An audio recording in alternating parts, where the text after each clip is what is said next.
According to the Illinois Department of Children and Family Services, they receive, investigate, and act upon a report of child abuse or neglect every 5 minutes, child sex abuse every 2 hours, and the death of a child by abuse or neglect every day and a half. These astounding statistics are only for the state of Illinois, as each state has their own juvenile system with a welfare department. Today I'm going to discuss the roles of a caseworker during a juvenile abuse and neglect case. There are a few key terms that I'm going to go over with you now that will help you better understand the ideas that I'm going to discuss today. The first is a caseworker. A caseworker is a trained welfare worker who supervises families during the juvenile abuse and neglect case.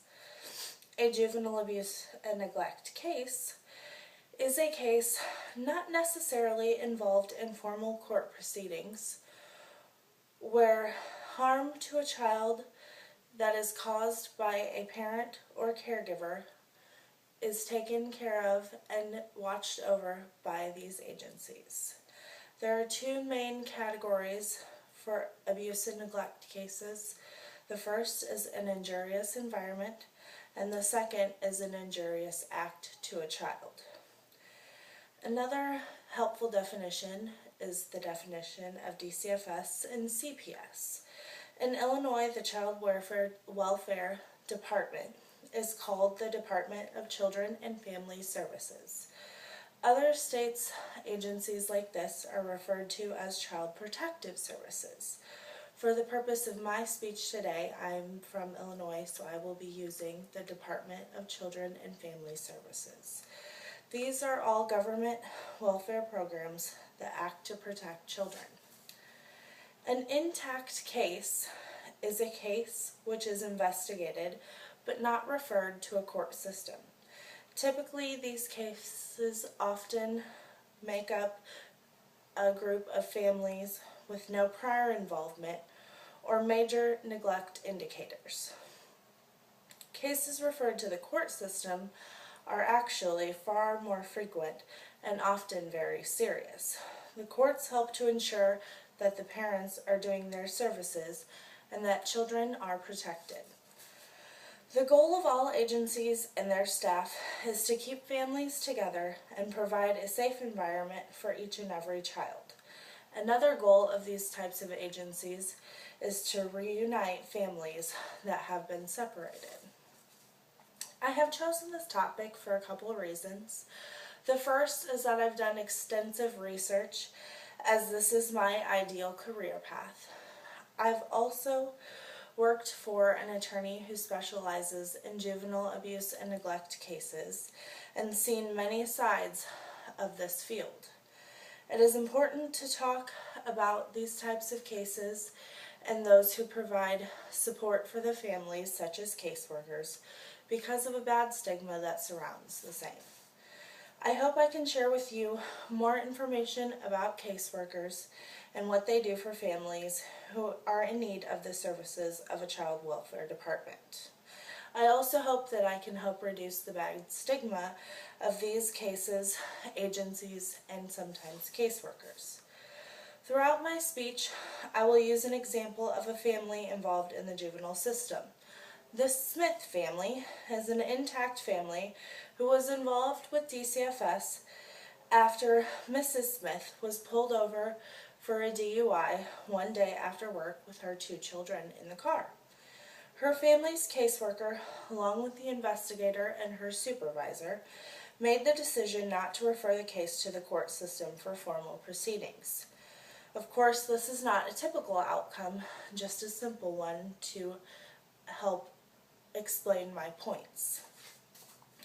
I will refer back to the Smiths throughout my speech while we discuss how caseworkers explain and help understand the juvenile system to families and what is expected of them, provide guidance and support to these families, and evaluate and obtain the proper services that these families are in desperate need of.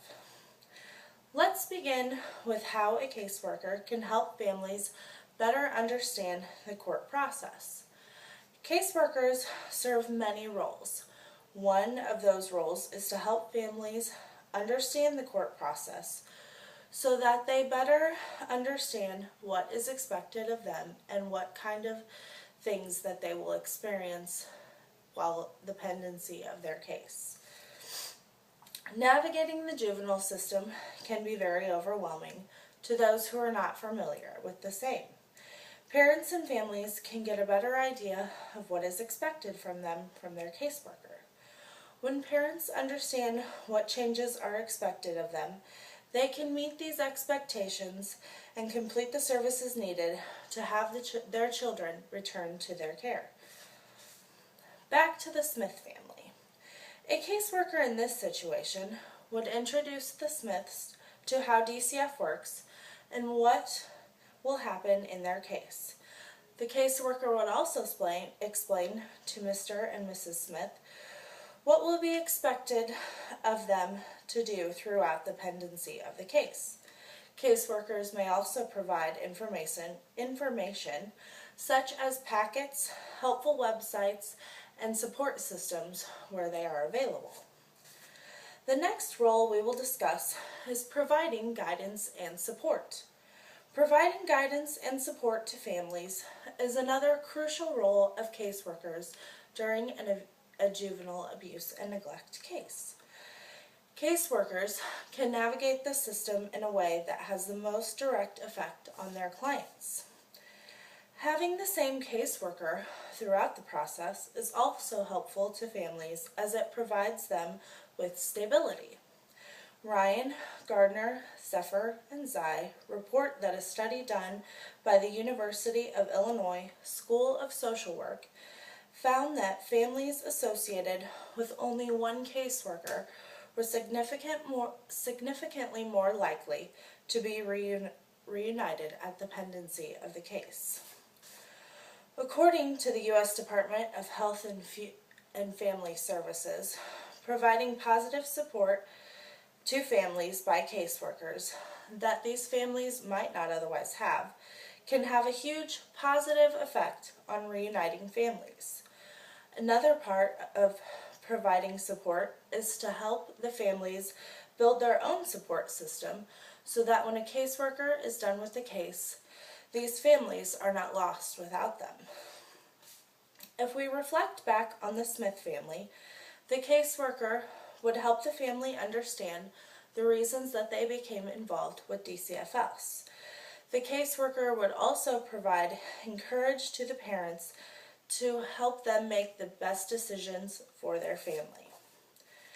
Finally, when families are in need of services from agencies that we have discussed, they can count on their caseworker to evaluate them and obtain the proper services that they need. Caseworkers act to have families properly evaluated for any services that may be needed, as well as making the proper referrals for those services. The study done by Ryan, Gardner, Zephyr, and Zai concluded that caseworkers have a considerable discretion in determining the nature, amount, and quality of benefits and sanctions provided by their agencies. Caseworkers evaluate families for services such as drug and alcohol treatment, domestic violence courses, counseling, life skills, parenting classes, and many, many more services. Caseworkers evaluate both parents and kids for services based on the diverse characteristics of the family, and then use those evaluations to obtain appropriate services. In our Smith case, the caseworker, based upon her evaluations and investigation, found the mother to be a functional alcoholic. She was ordered to undergo substance abuse treatment, attend AA and therapy, as well as couples therapy for the husband, and also individual counseling for the children. As I conclude my speech today, I hope that you all have learned something that will be beneficial to you and will help you, a friend, or family member. Caseworkers serve many roles during juvenile abuse and neglect cases. I have discussed how caseworkers explain the process and what is expected of them during a DCFS case, how caseworkers provide guidance and support to families, as well as evaluate and refer them for proper services. I hope that I have provided you with useful information about caseworkers that you can use, as well as pass along to someone who can use agency help or doesn't know much about the juvenile system. By sharing the information that we have learned today, we can help individuals understand a caseworker's role, as well as reduce the poor stigma that surrounds these types of juvenile cases and their employees. Unfortunately, according to the Illinois Department of Children and Family Services, up to 80% of abuse and neglect goes unreported, and 1 in 5 Illinois children is abused by the age of 18. Let's spread the word about these types of cases and the wonderful people that can definitely help families as they go through agency services.